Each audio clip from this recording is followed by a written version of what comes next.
Hello and welcome to the Paranormal TV podcast, the podcast that asks the question, did Zach Baggins ever really make it to Mordor? No. That is the question today. So I'm looking at Chloe and I'm wondering if she gets it. No, she doesn't. No. Okay, so Frodo Baggins and Bilbo Baggins are characters from The Lord of the Rings. I have never watched it. Neither have I, but I do know that they exist in fiction. I did not. I do know their names, but I did not get the reference. I literally have no clue about it whatsoever. No, it's okay. It was just in reference to the fact that Zach Baggins, I pronounced it wrong on purpose. People will now turn around and be like, it's not Baggins, it's Baggins. Yeah, I've pronounced it wrong on purpose because that's like a common mispronunciation of his name is to say Baggins, like the Lord of the Rings people. Anyway, if you have to explain a joke, it's not funny. I just didn't understand it. I just didn't clock. If you'd have gone anything Harry Potter, I'd have been like, oh yeah, that lot. Oh, I get it. But I was like, no. Yeah, I don't think there's anyone in Harry Potter that shares a name with a paranormal investigator. With a paranormal investigator. Yeah. I don't know, maybe someone. But that's this sort of supernatural in terms of that sort of work. We're going to watch an episode next week, and the lead investigator is going to be Dave Weasley. And then you can do a joke that I'll understand. Chloe, since last time we recorded, there's been some big news. Yes. Some awful news, actually. Oh, I was okay. Which one? I was going to go a different way with that. I was gonna throw some congratulations in your direction because you you'll cut that slight bit out. Chloe, news. So Chloe won an award. I did win an for award. Best Comedy Performance in a Musical, which we're very excited about. I am a part-time comedian, if you want to know. Literally. Oh, thank you. I was going down the wrong route with that one. Yeah, you were going down the wrong route with that one. We'll talk about that in a second, which is genuinely sad. But just it is not funny. For a minute while we're on the subject, to the listeners who don't know, Chloe and I we do amateur dramatics together, and this is how we met. I think we've probably explained it at some point before.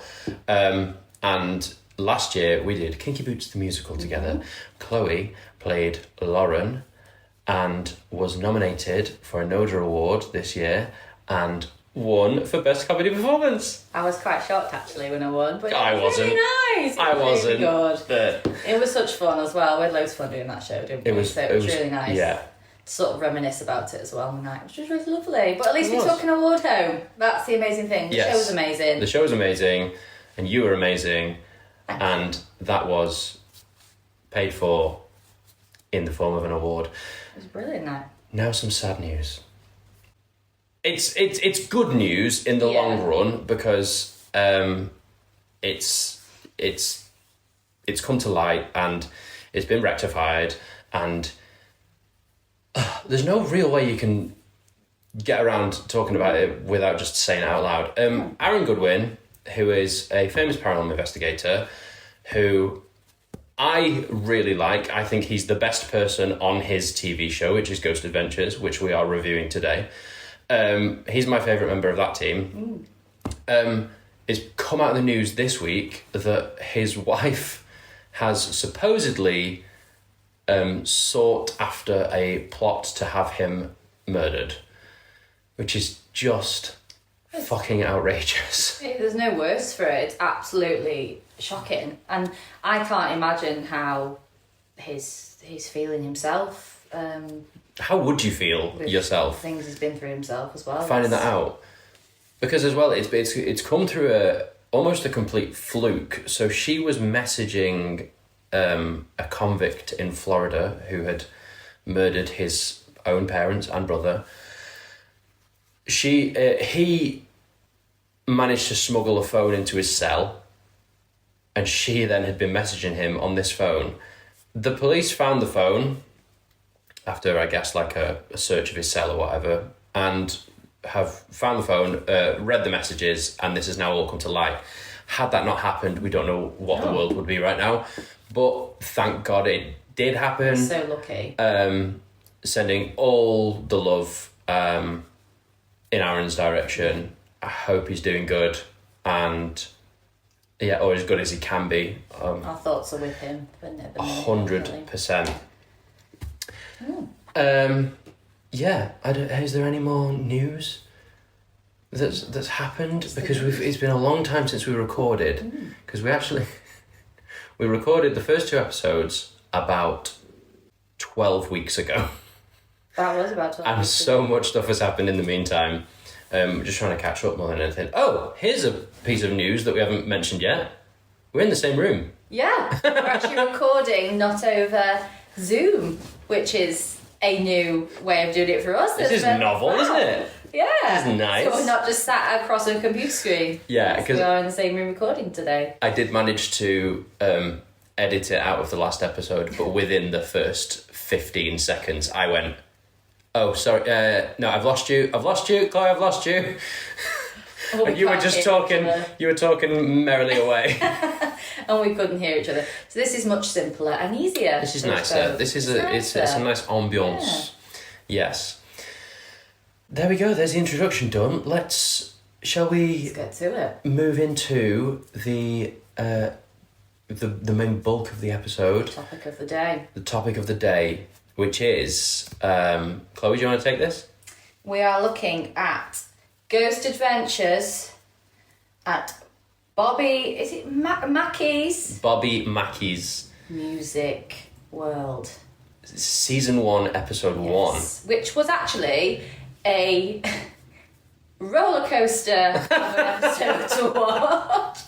Because 1 minute I was scared, the next I was laughing. So it was a new, I don't know, it was a very up and down episode to watch. Because even as a believer, there were parts where I was like, what the heck is going on here? Like, wow. I feel like this is going to be a very up and down episode to listen to, because as well, this is the first episode that we both made notes on in October last year. Yeah. Bearing in mind, we are now nearly in April of 2025. Recording this, and we made notes on this in October. I have had a quick scan back over the episode just to see what my notes actually mean, because one of my notes, which I've deleted, I just wrote LOL. Lol. Why? I think what was that in reference describes to? The episode. I think it probably was. It was pretty interesting, actually, and dramatic would be the word I'd use. Oh, dramatic. Do you want me to tell you what my very first note was? This isn't us diving straight in. I put the opening credits are begging for an Oscar nomination for best drama. Oh, absolutely! It was the whole black and white flickering. It was the effects. I didn't believe in ghosts until I saw one for myself. It was okay. Thanks, Zach. Yeah, it was a very sort of. Yeah, it was a bit much, because most just dive straight in and you're like, okay, but it was, and I was like, oh my goodness, because I actually messaged Sean when it started and I thought, oh, I don't think I can watch this. Yeah, sorry, I think this is a bad idea, we can't do this podcast. I thought, I'm not going to be able to watch these programmes. I have respect for the people that do this programme, absolutely 100% brilliant investigators, but I just turned this on. It was the first time I'd ever watched Ghost Adventures as well, just putting that out there. I'd watched many before, just hadn't ever watched Ghost Adventures, and yeah, I was pretty intrigued by it. I mean, I've watched plenty since watching those episodes, but I have to say they do get better, I think, as the seasons go on. I think that's correct with every paranormal show. Well, with every show, really. Yeah. Every time you put a pilot out, the pilot it's a pilot, isn't it? You're testing the water, and then everyone grows. I mean, we're on episode 3 now of this podcast. Yeah. I'm hoping in like 12 months' time we're gonna have found our feet, and it's gonna be a lot less skitty and all over the place with what we're currently doing. Because my first impressions of this episode was they were trying too hard to make it scary. And I think that's a problem with a lot of paranormal TV shows. They want it to be scary. Yeah, because Because why wouldn't you? Because you want viewers. If you're watching a paranormal TV investigation show, then you want to see evidence. If you go to a place where there is no evidence or there's very little evidence, then you need to ham up what little evidence you do have so people will come back and watch more. I'm one of the people that wants to see legit evidence over dramatic evidence. So if you go to...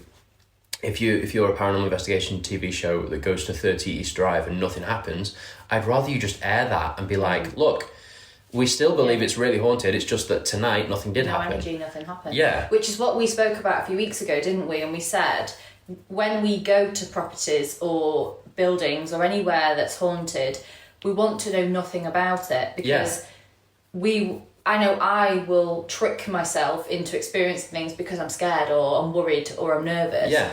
But if I don't know that this happens or there's this ghost, then how can I know what to expect until I get there? And I think it's better to research it after you've been.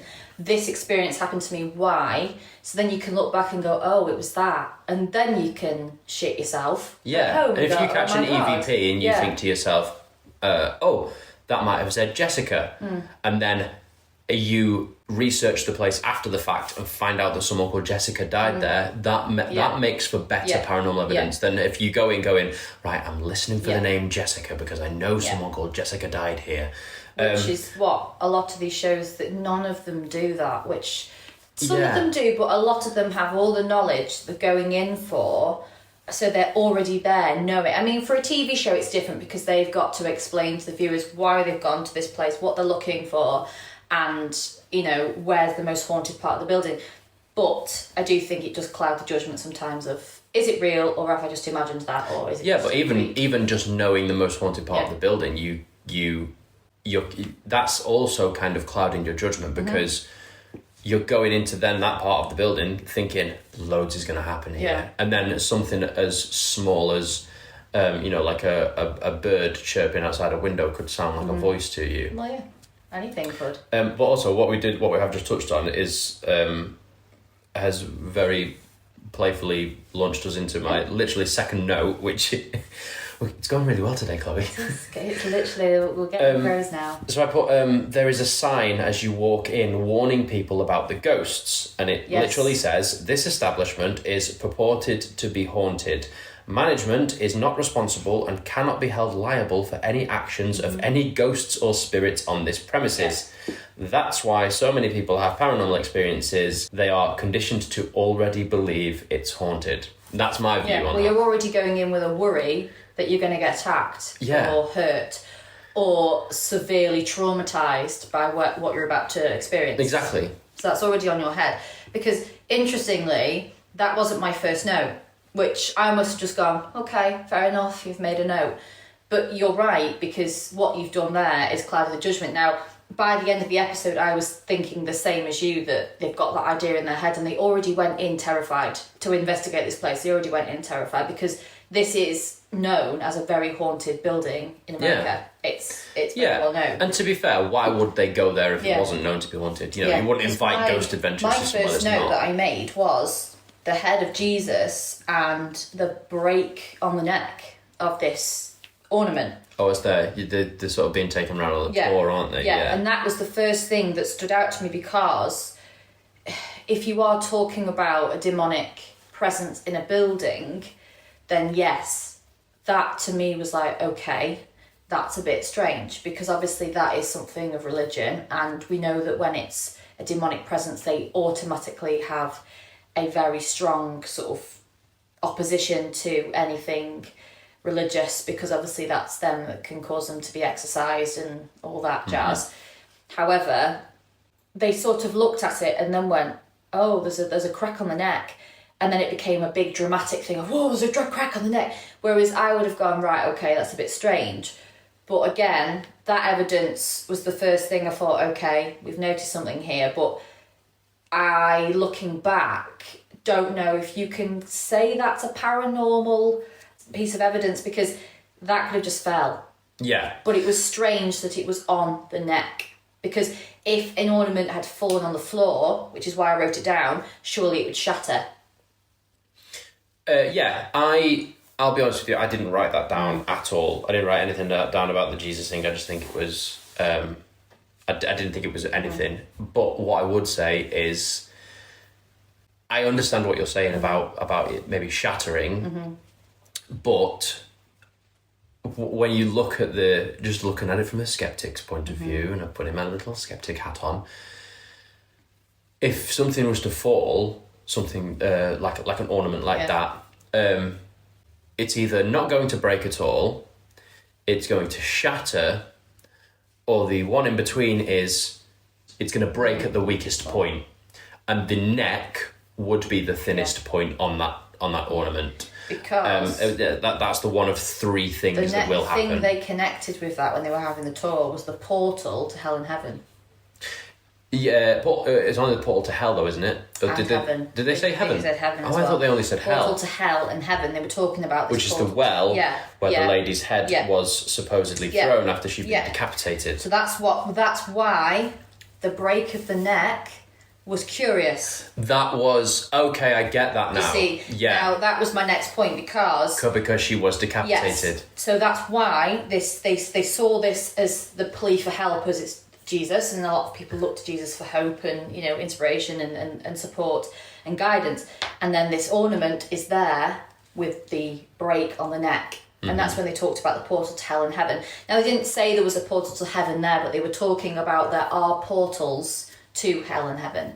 But that's why that was significant to me with evidence, because it wasn't at first, which is why I explained about the breakage of it, but then when it went further in and said, and I was like, oh, right, now I find that strange, because that's just, it could be incredibly coincidental, however, it was in the same spot and it's close to where the well is. Yeah. So it's either or, isn't it? It's a weird one. It's a weird one when you start marrying everything together, like all the different... When you line it up, everything can be a coincidence. I live off coincidences for this podcast. But when you do start marrying those little coincidences all together, it was a Jesus statue. Yeah. It was in the area where the well is, which is the portal to hell, which is where the head was put from the lady who was decapitated.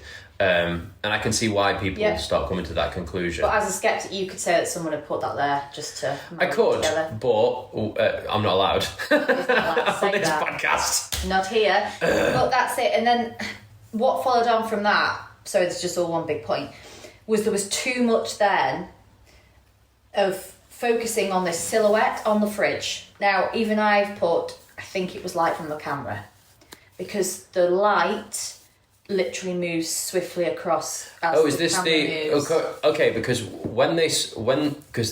after the Jesus statue thing, they thought they saw a shadow figure, but the actual shadow figure itself didn't show up until right at the very end of the episode. Hold on, I'm going to scroll down because I did make a note on that, but because it was on the fridge right at the end. It was either on the fridge or behind the fridge. I don't know if you're going to believe me on this point. Oh. I've put that as one of my most believable pieces of evidence. Yeah.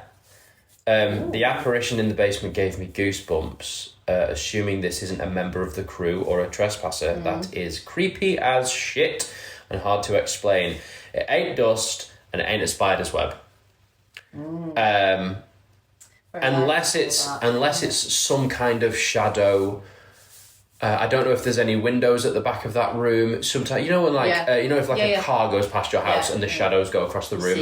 Unless it's something like that, I don't know. But for me, again, assuming I can't say it's fake, and assuming it wasn't a member of the crew accidentally walking past down there, be like, I just need to go and pick up the thing that I left down there or whatever, or a trespasser, then I couldn't explain that.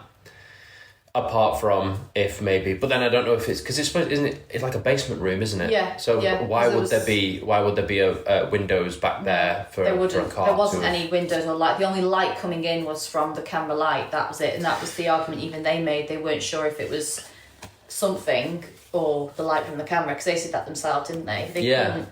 They couldn't look at it enough to say this. And to be fair, hats off to them for being open and honest about that, because they weren't like, oh my gosh, it's this, it's that. They said, we're not sure, but we've caught something. They do it, and I've seen quite a lot of episodes of Ghost Adventures, and like in later seasons especially, is they are quite good at debunking things. And they always try and debunk things, or at least they always say they try and debunk things. We could not debunk this as being a piece of dust because it didn't move like dust. And it's like, how do you know what dust moves like? It moves wherever the air takes it. The section that I got goosebumps on, which was very close after that, was when the music was playing. Now they played the waltz music, and it went very cold, and they all went very silent. And I got goosebumps from that because it was almost as if you could sense they all looked very uncomfortable. And as the music was playing, there was a lot of movement going on around them, wasn't there? And they could feel the air on them because the air was very cold after the music played, and all of them looked quite stunned and surprised.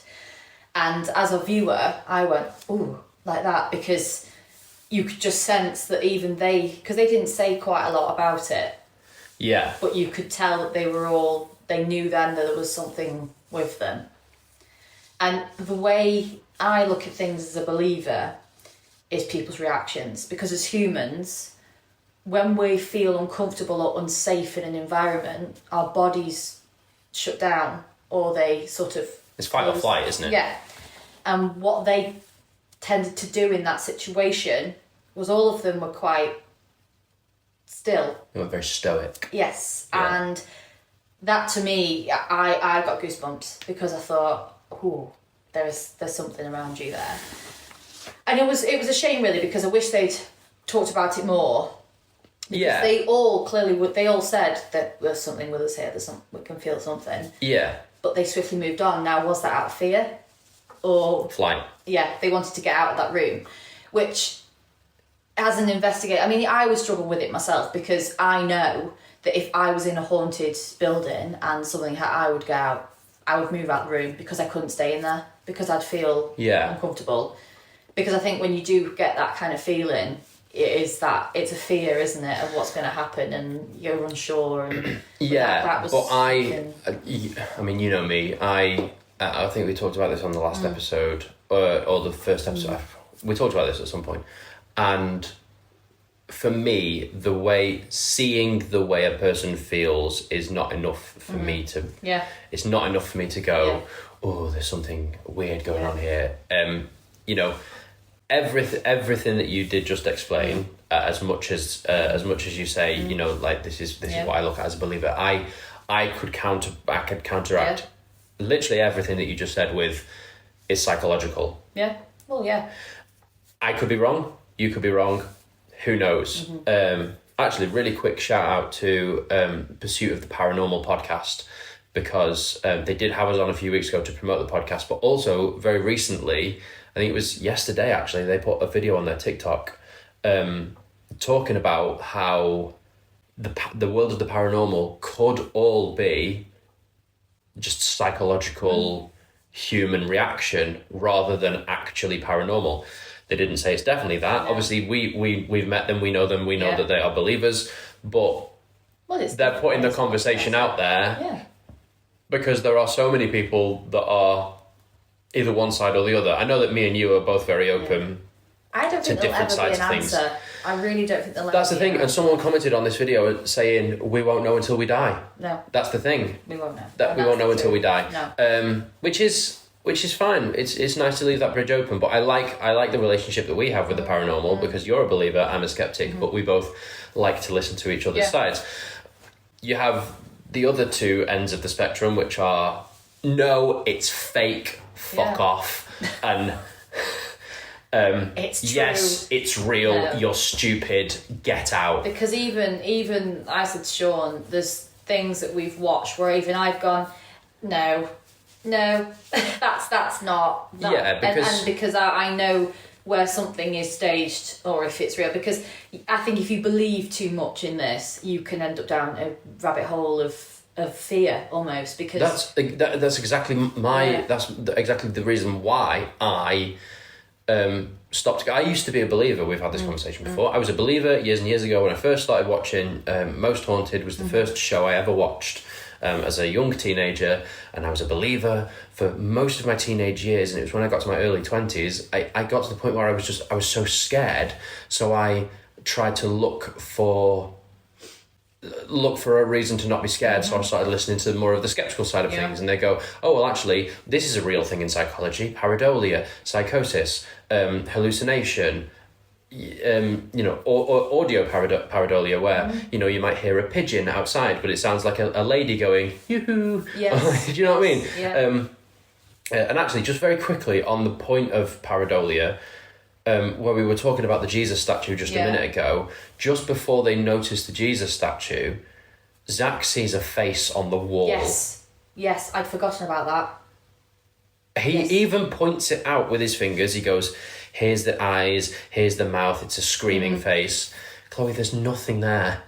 Well, there's I nothing didn't write there. it down because I that's literally why I think I got to the start of this and went, oh my God. Yeah, it's his mind. It's his mind creating something. There was nothing there. That's not there. Because I paused it, rewound it, and kept it on that point, and there isn't anything there. And then the guy was like, oh yeah, we call this the Room of Faces. Yeah, I just thought it's pareidolia. Yeah. It's the walls are they're those kinds of walls that I think they've probably been plastered over and then taken back off again, and then maybe some wallpaper's gone up and then taken. They are messy walls. And the thing is, we know there's an incident with faces because at the Lyceum Theatre, when we went to watch the Most Haunted podcast, and the workers there were talking about the face that appears in the bathroom. But it wasn't just one person that said that, and it wasn't just two people, it was several people that had seen this. And it was a face that appeared. Now, again, you could say that someone's told someone that's told someone that's told someone who's got paranoid, but all these people had said they hadn't actually talked to each other about it. So I think these things can happen, but in them circumstances, it is your mind. Yeah, but also with that story, it was a man's face that appeared through the floor. Yeah. So it was the head of a man that came up like an elevator through the floor in the ladies' bathroom, sort of, and they would just look up at you, watching you, be like, in a specific cubicle as well. So I think it's like the third one in, because I've used that toilet cubicle being in there, and I always look up because I dare look so down. For all you know, he's been there. Yeah, but and I he's don't like, look. Hey, I don't look. Look at me. But in my mind, I know that I will look down and I'll see something, because my mind's going, there's going to be a head appear in this toilet. But that's psychological. Why I don't look, and that's why I won't look. Because either one, I don't want to see somebody's head appear in the toilets, and two, I know that if I look down, then I will see it. Because I know psychologically that I can't be alone in them toilets at the Lyceum. But that's all psychological. But that's it. It's the exact same point here, that it is a psychological thing where our brain plays tricks on us. Yes, because you've already been told, as you walk through that door, you see that sign, this place is haunted, you walk into there, boom, you're going to see a face on the wall. Because then, once the music had played, they said that they heard a female voice. Now, I didn't hear it. I did rewind it back, and I could not hear it. Now, not even a... Yes, because I think there's a couple of female voices throughout the episode, but that one in particular... Yeah. At the end, I also did not hear. No, because I rewound it and I couldn't even... I thought, oh, maybe it's just a squeak. I couldn't even hear like a squeak of a door, squeak of an animal, nothing. So I thought, okay. But there are lots of bumps and rumbles that go on throughout the episode that make you go, oh. But again, it was, for me, when they entered the bathroom, that scared me, because he comes running out because he can't have a wee. And then we're this like, is what's Nick going Groff, on? by Nick the way, Groff. circa episode 1, and he Paranormal is Lockdown. Crying, like, I can't go, man, we're going back in there, man. And I was like, okay, wow. And even it panicked me, because I was like, oh, right, what's going on? And then we ventured back into the bathroom. Now, Sean couldn't even remember this bit, so clearly that might not have even... I had to rewatch it like 10 minutes ago before we started recording. But anyway, I do remember that. No matter how long ago I watched it, I remember it, because the room's very dark, and he's going, there was a loud bang, and he reiterates the bang, and he shows him, and he bangs, and then there is a bang that is exactly how he describes, and they both literally run for their life out of that room.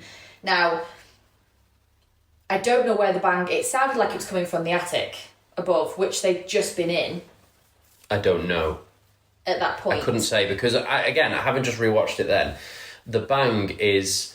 The noise... It's loud. What I thought it sounded like was one of them, maybe, who because there's a shot, obviously whoever's holding the camera, that is that particular shot at that particular moment in the programme, is looking at Nick, I think. It's maybe Aaron. Yeah. And as the camera goes back, I thought it sounded like maybe Aaron had just like stepped on like a floorboard or something. But it sounded like somebody whacked something, like in anger almost, like frustration, because he was almost antagonising the ghost by going, look, it made this noise, and then it's like someone's just gone, well, there you go, and it was like let me reiterate for you. Let me just show you why. So then they both launched out of that room, and I honestly, I don't think people can move that quick if they're not freaked out, because there was no leaving behind. I mean, they literally launched out of that room and they won't go back in there. Yeah, but that could have been like a non-paranormal noise that they didn't realise, because they're in darkness. Yeah. So that could have been a non-paranormal noise, like one of them maybe stepping on the floorboard. It makes a noise. Yeah. Because they're in darkness, they don't see it. They don't know what it is. They're like, oh my God, it's that noise again. Let's run. So that's why obviously the reactions, the reactions for sure are real. Like a crash. That's it's because pipes can bang. make noise, but I've never known a pipe, because our house makes noises all the time with the pipes and stuff. But we've never had a noise that makes that level of. It was like a tap. It was because it had the tinny sound afterwards, didn't it? But that bit to me was, I was a bit like, oh my God. I've actually just realised in my notes the reason why I didn't write that down. Go on. It's because I was so appalled by Zach's behaviour immediately afterwards. I've just written, Zach Bagans is so fucking rude. The way he talks to his crew is abysmal. He does. When they're in the toilet and something spooks them, so I did make a note about the toilet. The way he tells them not to run is fucking horrible. And as we watched it back before again, he was like, he's just telling them to he's like, shut up, don't run, don't run. Because he has panic in himself, but... I don't know if it is that, because he does it in a lot of episodes.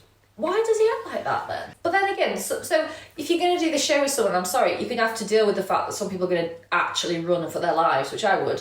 In these circumstances, no one's going to be calm, cool and collected all the time, because if they are genuinely spooked, then they're going to run, aren't they? To get yourself but I do think that's just the character that he tries to portray on the TV. He wants to be the hard man. He wants to be. He provokes the ghosts. Every so often, he provokes his team. Yeah. And maybe it's a way of increasing the energy to maybe bring out more spirits. I don't know. But I just think, especially in episode 1, you want to build your character first before you start doing stuff like that. It is a bit much, because he I just thought it was really rude. What's the next thing you made note of? That's what I'm interested in. What's your next point? My next point after that would be Zach Bagan. Wait for it. I bet it's... So I put... it's to do with the scratch on his back. Oh yeah, that's it. I put... I did not need to see Zach Bagan's arse crack in season 1, episode 1. Oh, it was, because I thought he'd just been scratched on his back, but it was backside. So it was like the base of his back. Of his back. It was the base of his back, so he pulls his t-shirt up, and you just see Builder's bum. Far too much. The only thing I have to say is it is 3 lines, and the sound of the Trinity. Yes. The mocking of the Trinity. And they say that demonic marks always are in 3s, because I can go through personal experience here because it was weird. I spoke about when I was at uni, and I had very weird experiences in my uni house, but there was 3 occasions where I woke up with 3 marks on my arm. And I didn't know that this was what it was until my housemate, who I loved very much dearly, and she said, I need to go get some holy water. And she literally went to her church and came back with holy water and started chucking it around my room because she was terrified. Now, she was a Catholic, and she was very much a believer in this other world, and she said, we can't have this in this house, we can't have this in it. And I was like, because everyone for a while had been a bit freaked out with my room. It was not happening to anybody else. So anyway, she went and we threw holy water all over my room.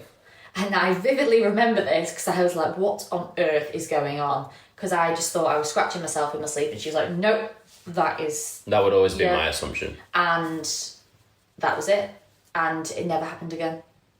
So that's why, I can back it up from personal experience, that I do believe that there is the three legs. Yeah.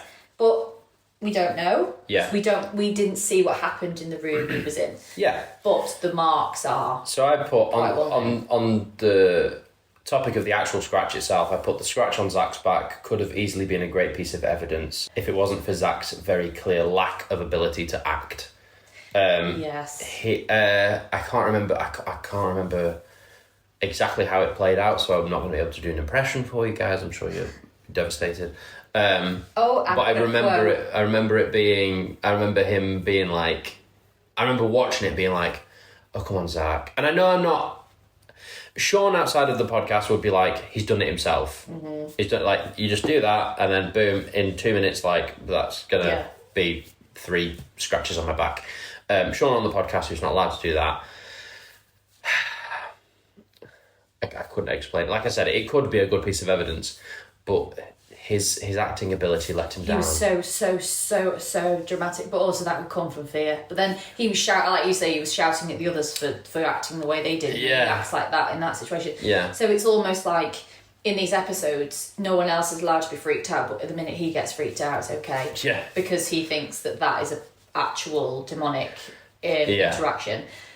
And the thing is, at first, what did it for me as well is the marks appeared more and more as them at that moment. At first they were very faint. Yeah. And then they got darker and darker and darker, which looked like they were just continuously being scratched. Which is why I was like, that's really strange, because if it had just been a scratch, it wouldn't come up that deep. And it just, I think it was about 3 minutes of screen time, it got more and more red and aggressive looking, like, if it was sore. Yeah. And that's where I thought, okay, something is still on him at that moment, because there was, now even I wasn't sure, I'll be honest, a humming, and I thought it was the wind, because at this point they were in like the Barney area. It was quite woody, wasn't it, where they were. It was, so I wondered if it was wind, like the wind outside, because it was raining at this point as well. Was this the unexplained female voice? No. Like a hum? Oh yes, the hum. Yes, the hum was that. Yes. And I wasn't sure, because it was more like a, and that to me sounded like the wind. And I did play it back 4 times, because I don't like being like, oh no, but I couldn't. It didn't really change any pitch or. I've got 3 different notes here. One that says unexplained female voice, one that says unexplained female cries, and one that says unexplained singing or humming. So the last one is the cry. Okay. Because that's in the room alone. I think you're on about the singing or the humming. Yes, that's what I'm on about. I put it just sounds like a phone vibrating. Yeah, it happened just before he was scratched. Yeah. Yeah, and it wasn't. I think it sounded like a phone vibrating. Yeah, it wasn't anything, because I did rewind it back, because I thought, because if it was a hum, I'd expect it to be. Yeah. Or it could have been the unexplained female voice, which I've put. I initially thought it sounded like a cassette tape rewinding. Yeah. But then I watched it back a few times and watched it really carefully. Aaron moves his arm at the exact moment the sound occurs. Yeah, it wasn't a hum from a human. It was like wind. It was like the wind outside or something. Because then that point about the woman crying, that did sound like a weep, because that was when they were in the attic. Yeah, and they were in the room alone, weren't they, at that point? Yes. But what I've got on that point is could very easily be some sort of animal, probably a bird. They're in the attic, the very top of the establishment. You hear birds there. That's just general knowledge. But you can hear breath though. That's what, because you can hear that's what did it for me. I couldn't hear the breath. I had to listen to it several times, I'll be honest. But in the end, it did sound more human-like than an animal. Because I, as I say, like with these episodes, things like that, I do rewind and I do listen to, because I am a believer, yes, but I still want to be sure that I'm not just going, yep, I've heard it. No, because even as a person, you can't. That's very much me as well. As a skeptic, I want to believe, but I want my belief to be authentic and legitimate. Yeah. That's why I'm always questioning everything. Exactly, because I think in this episode, I mean, your most compelling piece of evidence is going to be different to mine, but mine was actually a tie between the Jesus head and the bathroom. But the reason I think, and the scratches, but the problem is I couldn't pick one specifically in this episode, because each of them had a backing of some sort, which was that the head was broken just like the woman's had been and left and decapitated, which was strange. That is odd, something I hadn't put together before. Because it was connected. The bathroom, it isn't my most compelling, it was just probably the scariest part of the episode for me. It wasn't good evidence, I just jumped out of my skin. And then the scratches. But I think for me, if I'm going to pick one, it's going to be the head of the Jesus ornament. And that is your most compelling? Yes. Okay. My most compelling will be... I think it's going to have to be the apparition, because I can't think of anything else that is, unless you say it's a member of the crew. I'm not going to allow myself to say that. There are no windows in the basement that could have allowed for a car to have gone past and projected that light. It's not a bug on the lens. It's not a spider web. It's not dust. It's not. I couldn't explain that personally myself. What would you suggest was your worst piece of evidence? My worst piece of evidence... Oh, I've lost my notes. This is not very good. Where have they gone? Ah, there we go. Right, so my worst piece of evidence is going to be the first female voice, because I couldn't hear it, and the humming. Because they were very like, oh, I can hear her. And no, it wasn't. There was no voice. I mean, there was in the top attic, but then bits really weren't. And the lights, I think, was the camera at that point. So probably the bits of the humming and where they said they could hear a female voice, I couldn't hear it. So that to me is probably my worst piece of evidence. Okay, mine's going to be of the same ilk. It basically any moment in the show where a voice was heard. I've got an explanation for all of them. So there's no... There's no reason for me to believe that any of those voices were actually voices. No. They were either, like I say, one sounded like a cassette tape recording, rewinding, which could very easily have happened because they're filming with cameras that have tapes in them. And then either birds or a phone vibrating. You could even hear like maybe cats or something from when they're in the attic. Yeah. There could be cats and things knocking about up there. So all of the voices that were heard, I think, are poor pieces of evidence. What do you think is the scariest? The bathroom, because of the bangs. That's the only reason. Because it makes you jump. Yeah, it didn't. That was it. I'll be honest with you. It didn't make me jump. Like I said, I completely forgot that whole section even happened. The episode scary. I didn't. I found it more funny. Yeah. Because you're watching. It was just dramatic. You're watching Zach Bagans be dramatic OTT. All the way through. It was an eye opener. I'll be honest, and I am looking forward to reviewing their other episodes. I am, because I think their later episodes are going to be better because they are. Let's look at like season 20 or something. Yeah, because they're going to be a lot more experienced by then, and they know what they're doing in that field. And do you know what? Still, I did thoroughly enjoy it though. I thoroughly enjoyed it. I enjoyed watching. I enjoyed I enjoyed it for what it was, which was a paranormal. Like I've said this before. Zach Bagans he's a little bit annoying, but he's not Nick Groff. No. Zach Bagans is at least entertaining. Yes. Having said that, did not need to see his bum crack. No. And that is what I'm putting down as my scariest moment of the show. Bum crack. Hilarious. I was originally going to say the shadow figure, but actually, yeah, looking back, the one moment from that show that I think would give me nightmares is Zach Bagans' little coin slot. So, last question: Do you think it's haunted? Absolutely not. No, not based on the evidence from this episode alone. All I've put is the only really viable piece of evidence was the shadow in the basement. But just because I can't explain it doesn't mean someone else can't. Yeah, I say yes because I just think there's things that have happened which are related to past events there. And I think there's a spirit there, I do, but I don't think it's as scary as it's been portrayed on the programme. I'll be honest. I do think the spirit's there, and I do think there's a presence. So so you think there's a spirit or a presence, but nothing demonic? No, I don't. Even with the whole storyline of the portal to hell. Well, that could have been the breaking of the neck as well. I thought could have been the spirit of the woman whose neck was broken. She could have done that. Yeah. So, but then you could argue to be like giving them a clue, like it's me. I'm here. Yeah, look, I'm exactly. There you go. It's me. So you don't know.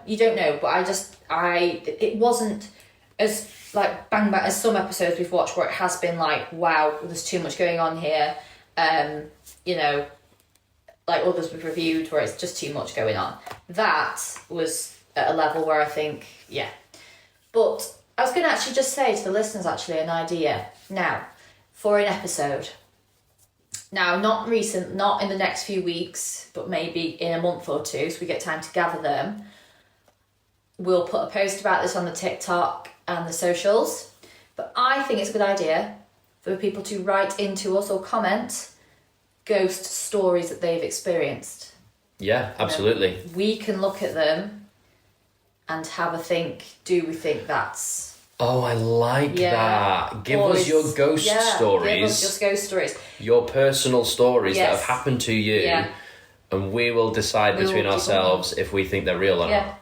And if it's been a moment. Chloe! Yeah. Or is it real? So I think we should do that. But I think we should give it time to gather them and we'll look at them. I mean, actually, we could probably look at them all. We could even dedicate an episode to that. If we get some... If we get enough, we can maybe do an extra episode a week. I think it's good to... And it doesn't have to be about the paranormal ghosts. It could be about extraterrestrials. Anything that you've experienced that you can't explain, we can look at and talk about. I think that'd be quite interesting because I love that. It's not always something that's been televised by somebody who's a famous paranormal investigator. Some of us just experience things that we just can't explain, which I have, and my brother has, and some things are weird, and you think, right, okay, but it's good to hear from other people. Yeah, I've been through. I'm excited about that. Yeah. I love that. So we can put that on TikTok. Right. It's time for a few shout-outs. Okay. I completely forgot to decide on some of these. So I'm literally doing this live now. I've got my iPad here with my TikTok open. I'm just scrolling through the comments. And I'm going to... I will very quickly explain. If you're listening to this podcast for the first time through this episode, this is what we do at the end of each episode. We give shout outs to people who comment on a specific TikTok video that we put out every week or every couple of weeks, where I will ask for the wrong answers only of a certain subject. Which we love to see the answers for. Yeah, we do love to see the answers for. And this week's episode, I put a video on Derek Akora, and I asked for wrong answers only. And we ask for the most weird and wonderful answers, but they have to be wrong answers. I cannot stress this enough. We know who it is. We know who it is. Don't tell us who it is. Tell us who it's not. And that's how you're going to stand out and hopefully get a shout out on the podcast. The first one I'm going to shout out is Mark83, who said Clinton Baptiste. Because, Clinton Baptiste, as Chloe knows, as some people may know, is the psychic medium from Phoenix Nights. I'm getting the word. nonce. I like that. It's a good one. He is his entire character is just a Mickey take of Derek Acorah. Yeah. Chloe, you've never done this before. Do you want to have a scooch through and pick one? Right, let me have a look. Oh, I can't read that one out. Oh, can you not? What is it? Read it out discreetly and I'll bleep it if we need to.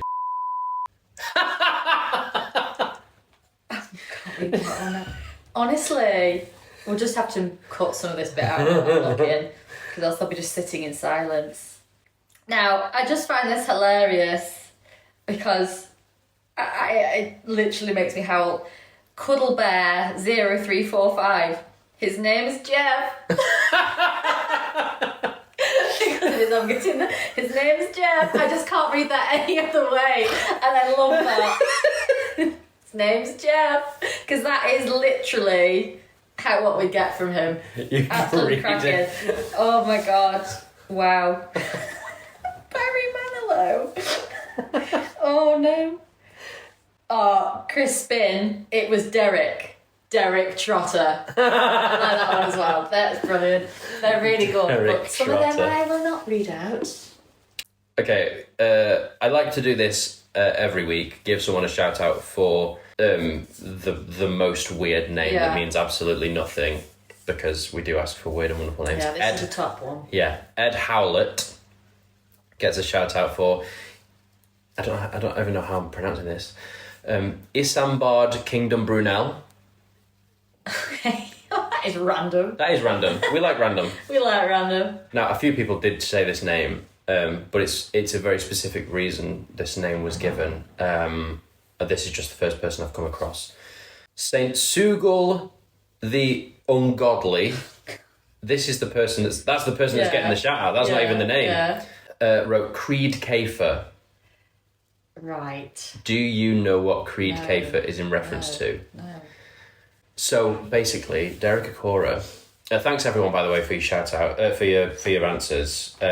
Those are the shout outs done. I'm now going to explain to Chloe what Creed Kafer means. Hi there, Sean here from the future.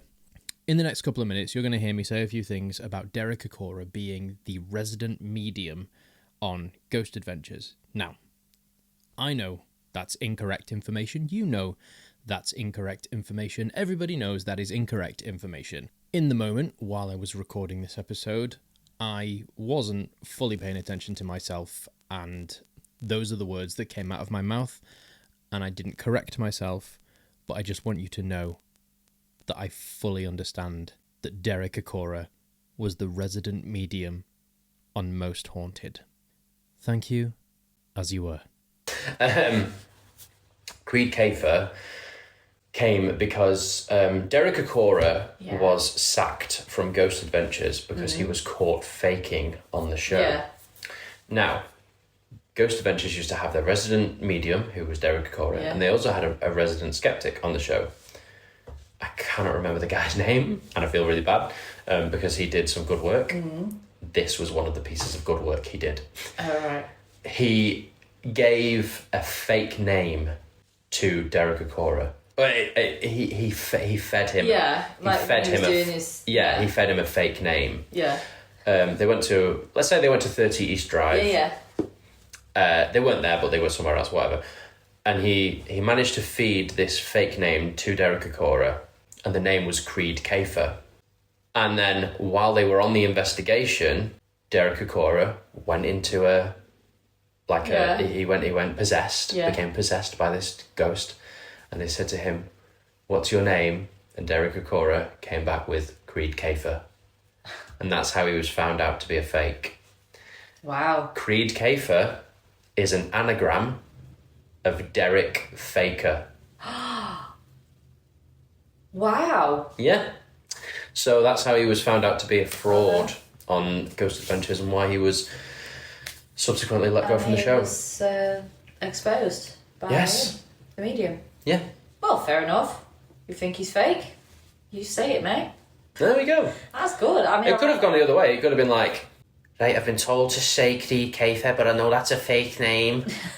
And that would have proved him a successful medium. Yeah. Well, there you go. Yeah. Okay. And there's that.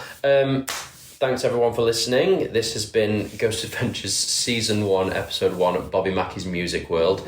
Next week, we are reviewing something a little bit different. Yes. So the TV programme is In Search of Monsters, Season 1, Episode 8, and we're looking for Bigfoot. We're not going to give anything away at this point. I've not watched it. Chloe has, but I look forward to discussing it when we get round to discussing it. Absolutely. You can watch that on Discovery Plus if you have access to it, or just kind of Google it and see where you can stream it from. Yeah. Watch it before you listen to this, and then you'll be able to have your own comments and opinions on it. If you have your own comments and opinions on Ghost Adventure Season 1, Episode 1, you maybe agree with us, you maybe disagree with us, let us know, paranormaltvpod@gmail.com. You can find us on social media at paratvpod. There will be a link to a Linktree link in the description of this podcast, wherever you find it, on whichever podcast player you're listening on, or on YouTube, where you can also listen in the description there. Thank you ever so much for listening, and this is genuinely my favourite part of this podcast. Chloe, do you want to take us out? Yes. Thank you for listening this week, and just a bit of advice this week. Watch your back and don't expose your crack. Thank you.